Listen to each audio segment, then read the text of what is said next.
আল্লাহ কিতাব বলছেন, আর আপনি মাস্টার ডিগ্রিতে পড়েন, আপনারও কিছু কিতাব আছে। আল্লাহর কোরআনটাও কিতাব, আপনার মাস্টার ডিগ্রির বইটাও কিতাব। কিতাব বলার কারণে কি আল্লাহর কিতাব আর আপনার কিতাব এক বললে ঈমান থাকবে? আরে হারামজাদা ওহাবিরা, শুনে রাখলাম আযহাবিরা, মুহাম্মদ সাল্লাল্লাহু আলাইহি ওয়াসাল্লাম মানুষ, আমরাও মানুষ, তাই বলে মুহাম্মদ সাল্লাল্লাহু আলাইহি ওয়াসাল্লামকে আমাদের মতো মানুষ বলা যাবে না। আমরা আব্দুল্লাহ, মুহাম্মদ সাল্লাল্লাহু আলাইহি ওয়াসাল্লাম নবিউল্লাহ। বাইতুল্লাহ ঘর, তোর ঘরও ঘর, এই জন্য বাইতুল্লাহ আর তোর ঘর এক নয়। আল্লাহর কোরআন কিতাবুল্লাহ কিতাব, আর তোর মাস্টার ডিগ্রির কিতাব কিতাব বলে এক নয়। মুহাম্মদ সাল্লাল্লাহু আলাইহি ওয়াসাল্লামকে আল্লাহ মানুষ বলেছেন, তাই বলে আমাদের মতো সাধারণ মানুষ বলা যাবে না। আমরা আব্দুল্লাহ, মুহাম্মদ সাল্লাল্লাহু আলাইহি ওয়াসাল্লাম নবিয়ুল আম্বিয়া, সকল নবীর নবী বলেন সুবহানাল্লাহ। কথা বুঝতেছেন? আমার দয়াল নবীজি মুহাম্মদ সাল্লাল্লাহু আলাইহি ওয়াসাল্লামের এখন তাদের কথা যে আল্লাহর হাবিব মুহাম্মদ সাল্লাল্লাহু আলাইহি ওয়াসাল্লাম, ওনাকে নূরের বলা যাবে না, কারণ মুহাম্মদ সাল্লাল্লাহু আলাইহি ওয়াসাল্লামের জিসিম মোবারকে মাটি ছিল। এখন আমারে আপনারে আল্লাহ কি দিয়া বানাইছেন? কথা কয় না, কথা ব্যাপক। আমার একটা ক্যাসেট আছে নূরে মুহাম্মদী, এটা শুনলে অনেক দলিল পাবেন। আমি সংক্ষেপে বলি, আমার আপনার মাটির সৃষ্টি, এটা তো আপনারা কে কথা বলেন? কথা বলবেন না। আমাকে আপনাকে বানাইছে আল্লাহ মাটি দিয়া, কি দিয়া? হাসরের দিন এই আমাদের মাটির চেহারাগুলো নূর হয়ে যাবে, ঠিক কিনা? আলা ইন্না আউলিয়া আল্লাহি লা খাউফুন আলাইহিম ওয়া লা হুম ইয়াহজানুন। এই আয়াতের ব্যাখ্যায় ইবনু কাসির সূরা ইউনূসের ৬২ নম্বর আয়াতের ব্যাখ্যায় লিখেছেন, ইবনু কাসির কে? ইমাম ইবনু তাইমিয়ার ছাত্র, এ লামাযহাবীদের বড় ওস্তাদ ইবনু তাইমিয়া, তার হাতে গড়া ছাত্র ইবনু কাসির। তিনি তার তাফসীর ইবনে কাসিরে লিখেছেন, আল্লাহর হাবিব মুহাম্মদ সাল্লাল্লাহু আলাইহি ওয়াসাল্লাম ইরশাদ করেছেন ১৫০০ বছর আগে, দয়াল নবীজি বলেছেন, ইন্না মিন ইবাদিল্লাহি ইবাদান ইয়াকবিতুহুমুল আম্বিয়া ওয়াশ শুহাদা। কাল কিয়ামতের দিন আমার উম্মতের আল্লাহর কিছু বান্দা এমন থাকবে যাদের দেখে দেখে পূর্ব জমানার নবী আর শহীদগণ ঈর্ষা করতে থাকবে। সাহাবায়ে কেরাম বললেন, তারা কারা? আল্লাহর হাবিব বলেছেন, উজুহুহুম নূরুন আলা মানাবিরা মিন নূর। তাদের চেহারাটা হবে নূর, দাঁড়াবে নূরের মিম্বরের উপর। সুবহানাল্লাহ বলবেন না? তা আমি আর আপনি আল্লাহর হাবিবের সাধারণ উম্মত যদি আল্লাহর ওলি হইয়া হাসরে দাঁড়াইতে পারি, আমাদের মাটির চেহারাটা নূর হয়ে যাবে। তাহলে যিনি নবী কামলিওয়ালা মদিনাওয়ালা মুহাম্মদ সাল্লাল্লাহু আলাইহি ওয়াসাল্লাম, ১৫০০ বছর আগে ওনার জিসিম মোবারকটাকে কি আল্লাহ নূর বানাই দিতে পারেন নাই? কথা বলে না। এটা একটা আকলি দলিল দিলাম, হাদিস যথেষ্ট আছে। নবী আমার মুহাম্মদ সাল্লাল্লাহু আলাইহি ওয়াসাল্লামের নূরকে আল্লাহ সৃষ্টি করেছেন আদম সৃষ্টির ১৪,০০০ বছর আগে।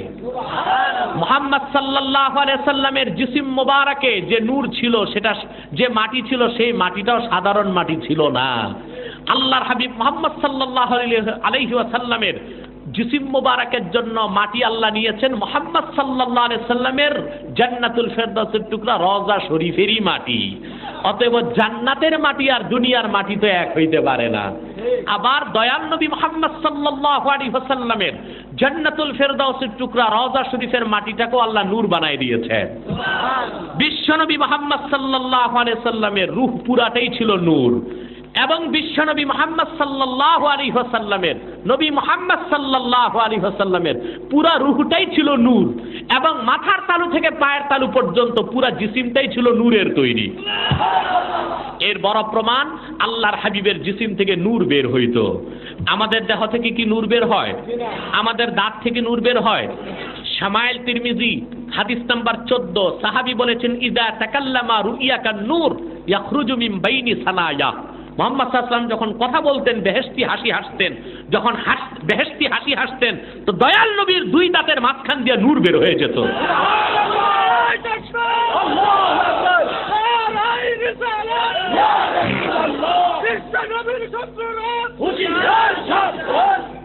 বন্ধুরা আমার, বন্ধুরা আমার, ভালো করে খেয়াল করবেন, কথা বুঝতেছেন আমার?